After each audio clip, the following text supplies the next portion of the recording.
I want to talk to you guys about 4 things that I quit in my 20s that really helped me live a much better and happier life. And I think these are things that can help you as well. Number 1, and I think this is probably one of the most important things anyone can do, quit reacting to everything on social media and quit doom scrolling. For me, I didn't even realize how much this was affecting me. I remember in my early 20s, I'd wake up and the first thing I'd do was get on my phone and scroll social media for 20 to 30 minutes. And my mood would be instantly worse. And the crazy thing is, I hadn't even gotten out of bed and I hadn't done anything yet. And my mood was already terrible to start the day. I think what really clicked for me is realizing that I was giving my energy to a lot of stuff that didn't actually impact my life. Random opinions, drama, news, commentary on people I didn't even know. And I was sitting there reacting to everything like it actually mattered in my life. Another thing I feel like it really did was started to train my brain that I needed to have an opinion or a strong opinion on everything, when in reality, you really don't need to. As I kind of got out of this mindset, I realized how much more beneficial it is to be the person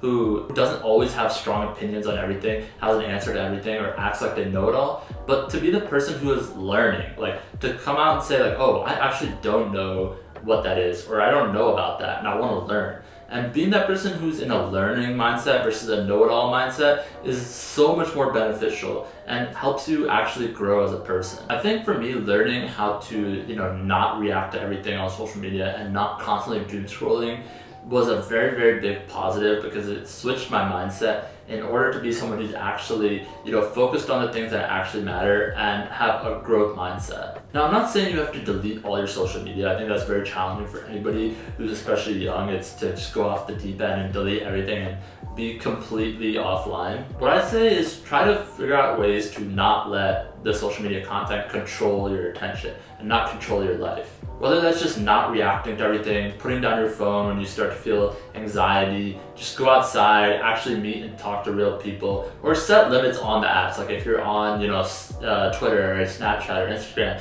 maybe only use it for 10 minutes a day, put a limit on it.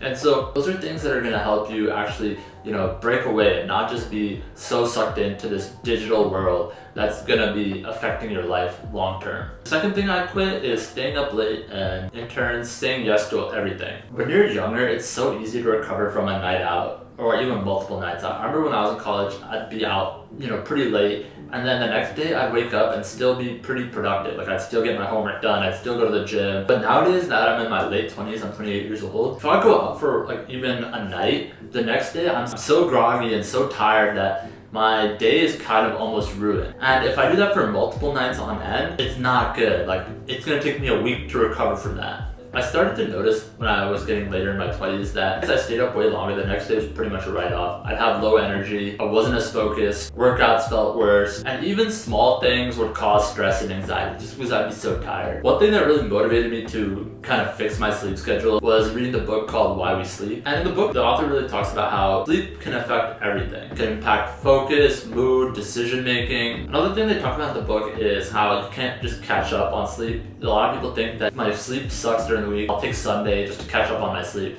And although it is good to at least have that one day where you're sleeping good, it doesn't really make up for all the days you slept poorly. So that's something that I really just tried to focus on in my early 20s is 1, fixing my sleep schedule, and number 2, just not saying yes to everything. I think a lot of the time, the reason I was getting really bad sleep is because I just say yes to hanging out with everybody or doing everything. And not saying yes to everything really just helped me shift my focus from being out and hanging out with everybody to actually focusing on my health. Now, obviously, not every single night is going to be a great night of sleep, even now that I've kind of fixed my sleep schedule, but I really make it a priority to at least get an 85 on my sleep score on my Oura Ring, which is the kind of the upper echelon of sleep score. 85 is really good.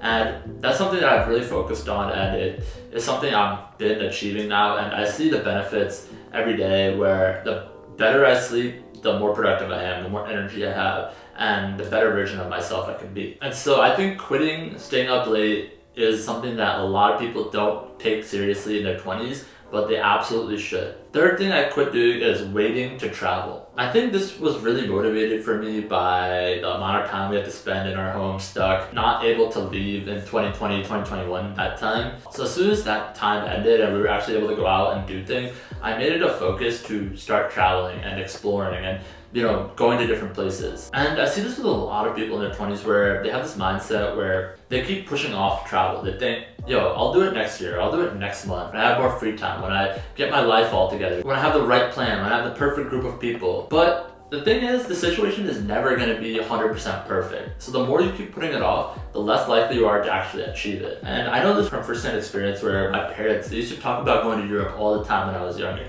And every year it would come by and they would have some new reason why they couldn't go. Like, oh, I have to go to this other trip. Oh, this thing came up. Oh, the tickets are too expensive. Oh, I don't have enough PTO. They'd have every single year, they would make up a reason why they couldn't do it. This year, I finally convinced them to just come and do it, and they finally did it. But it had been over 20 years that they were saying it. So it's like, it's easy to push things off, but in a blink of an eye, the time will fly. It'll be 3 years, 5 years, 10 years, and you still wouldn't have done it. Versus if you just took action and did it right away, you would have actually been able to do it. Traveling is one of the most beneficial things I'm doing in my 20s. It gives me so much different perspective on life. I'm stepping out of my comfort zone, stepping out of my routine, meeting new people all around the world, having great conversations, great connections, and just seeing how other people live in different parts of the world. And the thing is, you don't really need a lot. I've never been someone who spent a ton of money going on vacation. There's definitely ways to go even if you don't have a lot of money saved up, whether it's going to cheaper locations,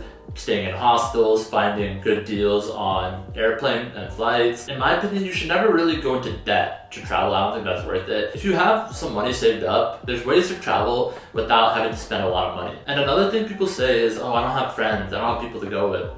Just get out there and go solo. I've been on so many solo trips, and those are some of the best trips I've been on. And I made so many great memories and met so many cool people that I wouldn't have probably been able to do and meet if I went in a big group. And the fourth thing I quit having a victim mentality and blaming everyone else for the things going on in my life. This one was definitely hard for me, but totally worth it. I think, especially in your 20s, it's very easy when things aren't going your way to blame everybody. Blaming society, blaming this group of people, blaming that group of people, blaming the economy. But once you get out of that mindset, you actually realize how much better your life can be. Because I realized that by blaming everybody else and blaming things that are out of my control, I was giving away all of my power and all of my control. I feel like when I switched my mindset to just be more accountable, I realized how freeing that is. Because once you start taking accountability and realizing that you can change things, it actually sets you free, because then you see a light at the end of the tunnel. At the end of the day, one thing I realized is even if things seem unfair, there's almost always